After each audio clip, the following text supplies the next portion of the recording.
We're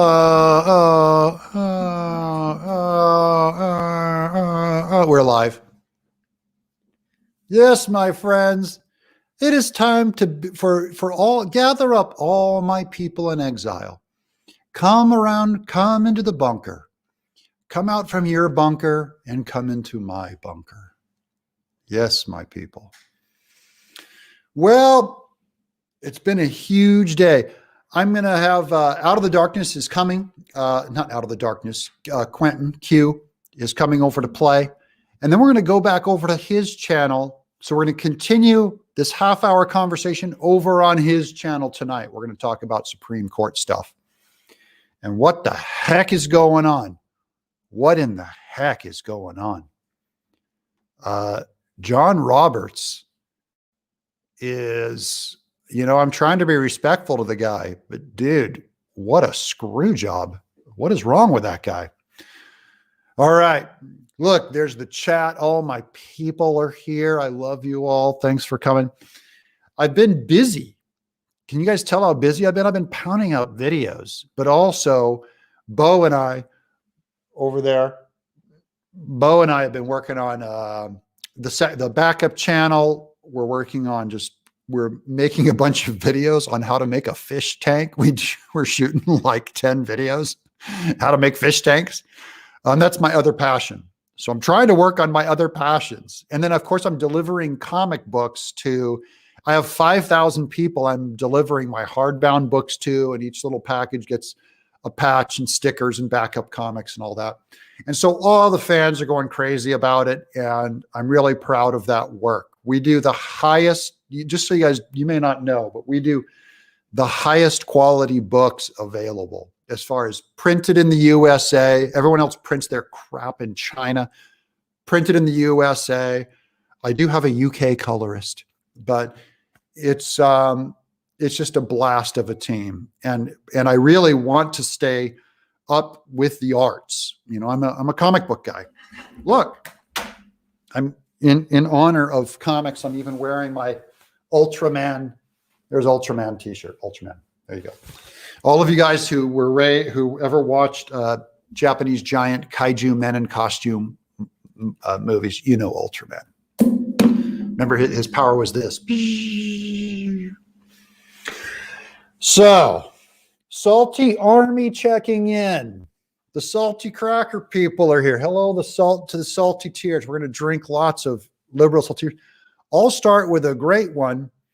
I'll start with to the chat. I mean, I hate to say this, but homosexuals will not inherit the kingdom of God. I hate saying that because I know it hurts a lot of feelings, but we're not doing, someone's already saying invite Q because I burned him last time. No, I believe I sent him the invite on Twitter. I remember it, but there's a whole string of things that you're not supposed to be along with that homosexual verse. It's also don't be a drunkard, don't be a murderer, don't be a gossip. Can you imagine an entire country encouraging a group of people to be gossips or drunkards, people in need of salvation? Are you helping them by saying, we're going to have, it's Drunk Pride Month, Drunken Pride Month, it's Gossip Pride Month? Can you imagine? You're helping send people to hell. You're helping destroy people. You're evil in doing so. So I really mourn for this country. I mourn for every one of my homosexual, and I have a lot of trans friends. But can you imagine? Look at this. Look at this. Can you imagine? Look at all these corporate sponsors with the rainbow. Look, you've got Disney. There's Google. There's Warner Brothers, E Entertainment, Burger King, Adidas. Let's see name the logo. Intel, Walgreens, Exxon, GE, Vice. Basically, every corporation has a rainbow. Xbox, these are video game companies. Facebook, they're all doing this pride stuff. Amazon, Fox, there's Fox down there, Fox Pride down on the bottom. Hulu. Wells Fargo up here. Bear Aspirin, CNN, of course. Duh. That was easy. They're not helping people. It's really sad. You'll look good today to all your friends. Fine, you get to keep your job and I get to lose mine. And you get called a hero and I get called, a phobe. But in the end, I believe there will be a judgment day. And I pity, I feel sorry for the people that encourage others to go down this path of death. And my message is the same as anybody. I'm the worst sinner I know, the worst person I know, saved by grace, saved by Jesus. So I'm not better than anybody else. If anything, I'm worse than just about everybody else. The difference between me and those people is I follow Jesus. Okay. So, and I'm sorry, I'm not sorry to my atheists in the audience. I know that you guys enjoy this content. And at the very least, I hope the atheists out there can respect someone who is vocal about very unpopular things today. I think every atheist can respect that and they understand the importance of protecting that. Because next time it'll be your turn when you believe something unpopular, and we'll be right there standing with you. So there you go. So look at new sweater. The beloved Miss TenNapel got me a new sweater. It's too small, so we're gonna have to send it back. So I'm just gonna use it on this channel for just this show. This is a one show sweater. And I ran 3 miles today. 3 honking miles. That's the most I've done in quite a while, at least 6 months. So I'm feeling good. I'm feeling all hopped up and happy. So for those of you guys who are not active, that's just part of life. God gave you a body. You got to use it. You can't just be sitting here clicking on the computer, guys. You got to go out and use it or lose it. If you're morbidly obese, and I know there's some in my audience that are obese, you got to get up and walk around. You got to move. You got to move a little bit each day, and easy on the carbs. I'm not trying to make anybody feel guilty. That's not my job. Is not to point a finger at you and make you feel guilty. That's someone else's job. That's the devil. So I feel all supercharged. I could not keep up with Bo, who is 20 years younger than me. So he led the way the whole time. Okay, Q, listen to that. Q is enormous. I just found out he is like a buffed giant guy. Is Q coming? Q, where? He said he'd pop in. So I'm hoping he pops in before the whole show is over here, because we're starting on his show in 15 minutes. So for those of you who, Justice Roberts, there was a Christian free speech suit at the Supreme Court, and it went 8-1. So 8 Supreme Court justices defended Christian free speech. And there was one justice who went against it. Can you guess who that might be? Who might be the one judge who threw the Christians under the bus? This is just absolutely baffling to me. Good old John Roberts, the gift that keeps on giving. Just John Roberts went against. This is Kagan. These are like the craziest liberals. Sotomayor, name it, just the craziest liberals. And our man, John Roberts, burned the Christians. I don't get this guy. So I'm furious now. Let's see here. Why do I have 2 StreamYards open? Weird. This StreamYard's ended, so I can close that one. Am I still on the air? Okay, good. I was on, do you guys see the Eric Metaxas video? Eric Metaxas is one of the smartest Christians I've ever known. And I'm telling you, this guy He has all kinds of videos with Mike Lindell, and he's just a great patriot. Always has all of the charismatic Christians on his show, and I really respect him for that. I've read his books, and he's just a brilliant mind. So I was really happy that I did 2 segments with him today. We're going to do more segments too. He said he'd come back on. So it was a pleasant experience for him. That's all I wanted to do is try and hook him again. Here's the John Roberts thingy. Look at this guy. In an 8-1 SCOTUS ruling, Chief Justice John Roberts is the only one to side against Christian students whose free speech was trampled. Chief Justice John Roberts was the only dissenter in the Supreme Court. Guys, there are hardened Marxists on the Supreme Court. Hardened Marxists. John Roberts, who allegedly is Catholic. Usually the Catholics are pretty good on the courts. Alito's a Catholic. Clarence Thomas is a Catholic. Scalia was a Catholic. And the U.S. Supreme Court's most recent ruling favoring a couple of Christian students who challenged their university for restricting when, where, and how they could speak about their faith and disseminate materials on campus. And good old John Roberts absolutely burned us. What is wrong with you, man? One voice. I don't like ascribing motive to other people. The Bible says man looks at the outside, but God looks at the heart.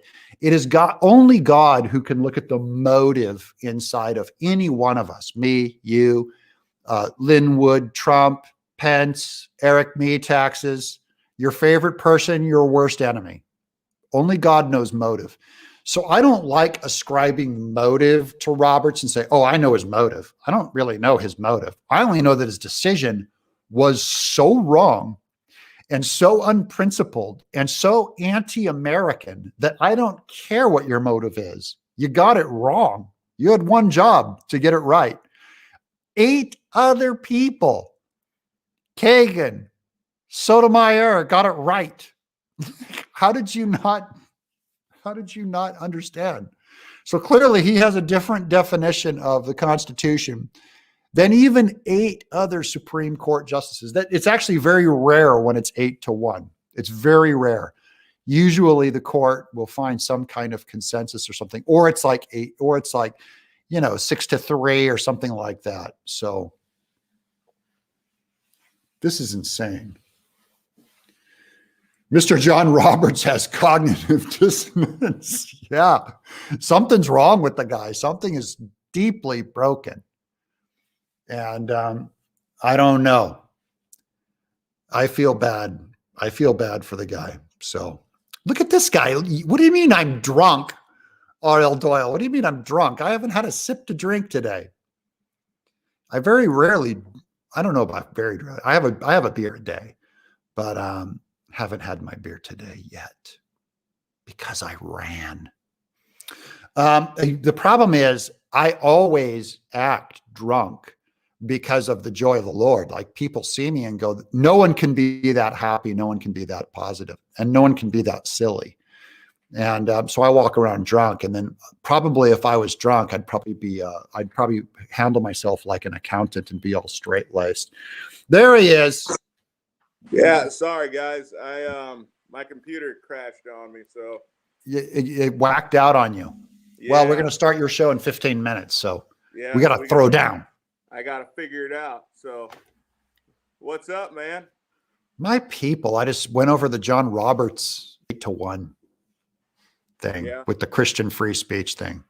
Yeah. So I can't guess the man's motive, but what's wrong with his political theory? What is wrong with that guy? Oh, he just bailed again. That's so funny. He was trying to enlarge the screen and he kicked himself out of the show. Oh yeah. Smoke instead of drinking. Yeah. Well, I do smoke cigarettes every once in a while too. I have a pipe and I have it. Okay. What did you do, Boomer? Man, I'm not used to using an iPad to do this. So. And you kicked yourself out of the room. Yeah, I kicked myself out. So yeah, it's me and technology, man. I'm learning. Yeah. So what are we going to do with Roberts? What in the world? Man, I believe that there's an impeachment process that needs to be followed here pretty quickly. So, Can you impeach a Supreme Court justice? They're appointed for life. yeah, they are, but they can be impeached. So, I think we're past that point. He needs to be impeached. Well, wouldn't you impeach Kagan? Well, Kagan's actually smart. Sotomayor is the dumbest Supreme Court justice ever. That's just known. I think that I think we're in a place where we are. It's a toss up because the dumbest seems to be John Roberts. I mean, dude, I was saying he's the gift that keeps on giving. No, think about it, man. When you are more liberal than Sotomayor, when you're more liberal than Kagan, are you kidding me? I mean, I think that RBG would have voted in favor of the religious freedom. I know she would have. I know she would have. Hey, we're getting a low volume on you. Can you you got a volume anything over there? Get the microphone closer. Eat your microphone. You know, it's not a big. Just project. You're fine. Yeah. So it's like I said. Sorry, I'm trying to get my computer to come back up, and then that way I can. So I just found out today. We were on we call each other, and you're a 6'5" man. Yeah. You're a beast. I'm 6'8", but you're just huge. Your arms are huge. Look at my arms. They look like Kermit. Hey, Froggy, baby. Look at this. I look like Grover or something, and you look like a tree trunk. What in the heck? Yeah, man. I didn't realize that you were as tall as you were until Bahezi actually mentioned.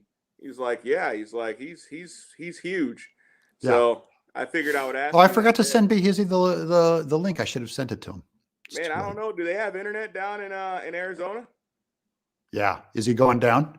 He's down there now, from what I gather. So. Oh, sweet. I can't wait. By the way, all of the people who I contact in Arizona who are sending me all these Maricopa insider stuff, they're very closely tied to Bahezi. So they're big fans of his too. I am too. I like Arizona is the front line, my friend. It is. And it's going absolute. I've got texts on my phone that the most insane stuff I've ever seen of threatened lawsuits and backstabbers and weirdo actors. And I mean, people going to jail. It is weird. I can't do shows on some of this stuff because I have to make sure that I have talked to the person and verified and gotten the story straight. And I've got so much information coming in, but guys, Maricopa is the front line. Whatever is going on with the election, all of the powers that be are terrified of Maricopa. And so I'm only saying why? Why? Well, I mean, isn't that the largest county? I mean, the most populated county? Largest county, and this is unprecedented access to the physical ballots. Yeah. Unprecedented access. In addition to that, if I'm not mistaken, I believe Trump was like, it was pretty close to the same numbers, wasn't it? I mean, he was like 60% throughout the entire state. And then for some reason in Maricopa, it was way off. So, yeah. I mean, it was the anomaly. So I think that once we show Maricopa County to be off, we can say that, right? Once we show it to be off, you can say funky. Yeah, once we show Maricopa to be funky, I think at that point we'll be able to start. We need a full forensic audit of the entire country. Yeah, but it will not happen without Maricopa. It'll be Maricopa first, and then it will be the rest of the Arizona state, and then it will probably be Georgia or Pennsylvania. That's what I'm hearing on the inside. But they'll never have the bravery to do it in Georgia or Pennsylvania if it does not happen in Arizona first. Yeah. So in Arizona, it has to be run like pure science, like just absolute, both sides, full integrity, completely public, so that no one can doubt it. Yeah. That's the thing, is you want both sides looking at paper forensics, recount, voter rolls, all of that, or you got nothing. You can't jump ahead and say, oh, we just need to kick this guy out of office. That is not how you win. You have to make it so irrefutable that both sides are just going, holy cow, you got us. You got it. It's got to be like Lindell says, man, absolute proof. Absolute proof. Hardcore. So question for you. Didn't you have Pulitzer on there? On your show? No, I haven't had him on my show. I did a show about him. Oh, about him. Yeah, okay, I've never talked to him. And I'm actually trying to stay kind of disconnected from a lot of those people. I don't want to get all chummy with them. So they send me information and I'm just trying to just process it from a distance. You know what I mean? You can't have, because in a way, as soon as you become friends with these people, you become compromised. You're just, everyone suspects you. And instead I'm going, look, I'm not in this at all. Or I'll let Hizzy go be the man on the ground. And I think it's great that he's down there. He's doing like citizen journalism. He's going down, man, on the streets. Yeah. No, so man, it's, if I didn't have a wife and children here, I would definitely go.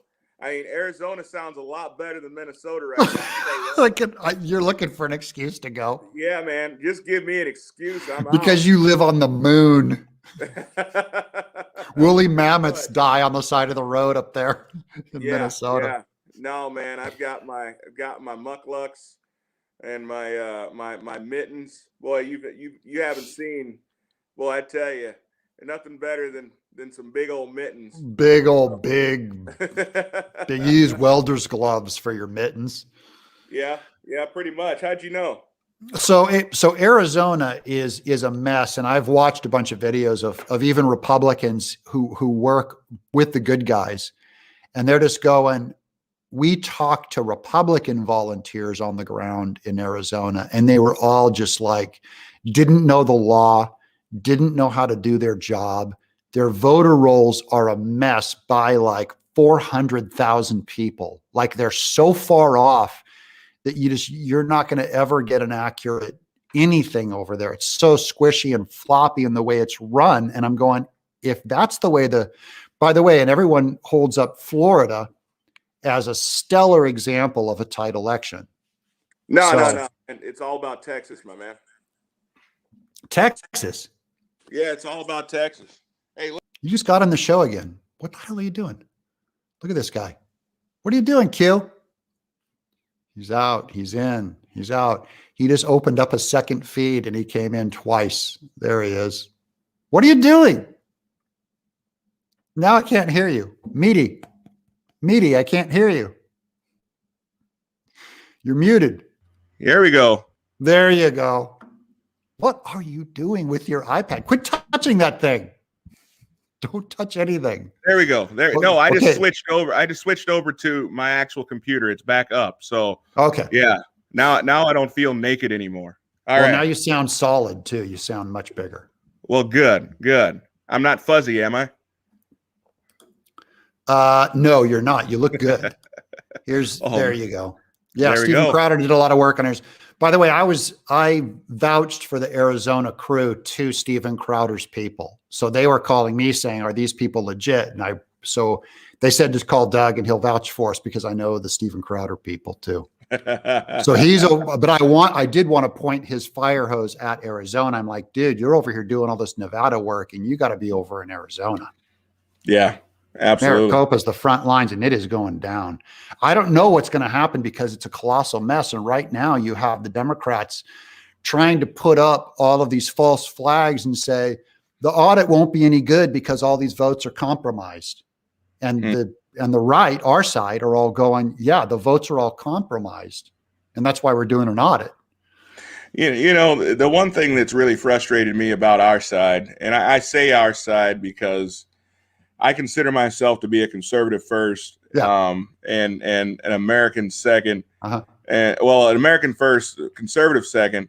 Then I guess I would say Republican, last. But I'm just so sick of the sadists, man. I really am. These defeatists, these well, Yeah. nothing's ever going to happen. Yeah. It's like these things take time. Okay.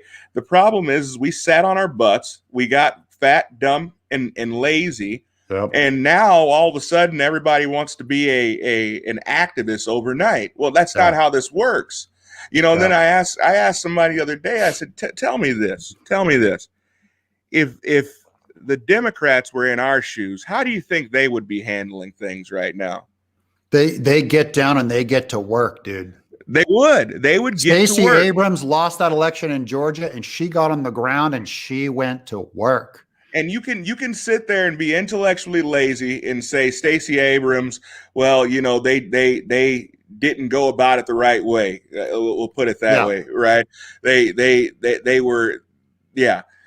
But that's intellectually lazy. I mean, she was on the ground. They got people registered to vote. She was driven. She was on fire. She was resentful and passionate, man. She went to war and turned it around in one election cycle. Yeah. We can turn this around in one election. We have to flood the volunteers on every level of voter rolls, especially in the swing states, but really everywhere. Because if it can happen in Arizona, which is a pretty red-leaning state, it can happen to a whole, they'll target some other, they can target Idaho, or they'll target whatever. They'll find another state that you're not expecting. So everyone's got to go in. It's just like a babysitter. We have to babysit our votes all the way in. Okay, so again, man, I love your guys, because a lot of your guys are my guys. A lot of them aren't. My people.